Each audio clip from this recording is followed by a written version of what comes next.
Ndio maana nimekuwa nakwambia next week kama saa hii nitakuwa ushago na minya. Unaenda ushago unaniacha mimi. Next week kama saa hii. Kwani sasa unapiga makelele ya nini? Hapana, basi tutaenda na wewe. Mimi siwezi bagu peke yangu. Ngoja nipigie huyu. Watu wanakurepo. Ngoja nipigie huyu mwenda wa simu akuje. Harakisha unajua wewe. Halo. Halo. Hebu kuja hapo uone shemeji yako. Acha kuja nakuja ndio harakisha saa hii. Sasa ndio nilikuwa nakwambia nataka kuchukua pikipiki ya loan. Isiaki mbili kwa kimini ni nishajenga. Pikipiki ya loan amuuze shamba. Muda mrefu bwana. Nimekuja. Sasa nimekuja sasa vile ulisema uko na shemeji bwana. Vile ulisema uko na shemeji bwana. Si shemeji ndio kwani uone unauliza shemeji.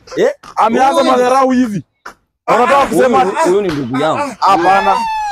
Kani hivyo area hata sasa muhimu. Kwani unaniona kama skeleton? Hapana. Mali safi nimeumbika. Wacha nione. Sasa hii ni wewe kuona.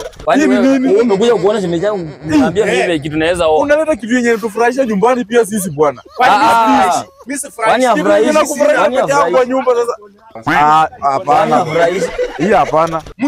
Kani hiyo niende sasa. Unaona matiti imesimama. Haijaanguka. Ngoja kwanza. Huyu umeletea kijiji hata tena vitu. Na kwanza tunataka tuuze shamba na hilo tufungue pikipiki ya loan na tufungue vishaki mbili.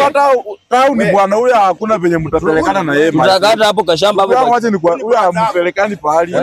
Ni brother yangu mwenyewe nafuata. Hata time yake ya kuzaliwa haijafika. Unaona sasa? Saya nafikiria. Umeona yeye ananifanya? Unaona? Saya nafikiria ngani kwa tumbo amekanyaga chini. Umeona? Wewe umeamua mwenyewe. Unakuja hapa na matusi, unakuja na matusi ni hata baba akifikia nyumbani hautarudi. Toka hapo. Kama nguo amevaa. Ona venye umekanyaga mpaka umekanyaga na chini. Heri niende bwana. Kama ng'ombe. Wewe bebe achana na yeye.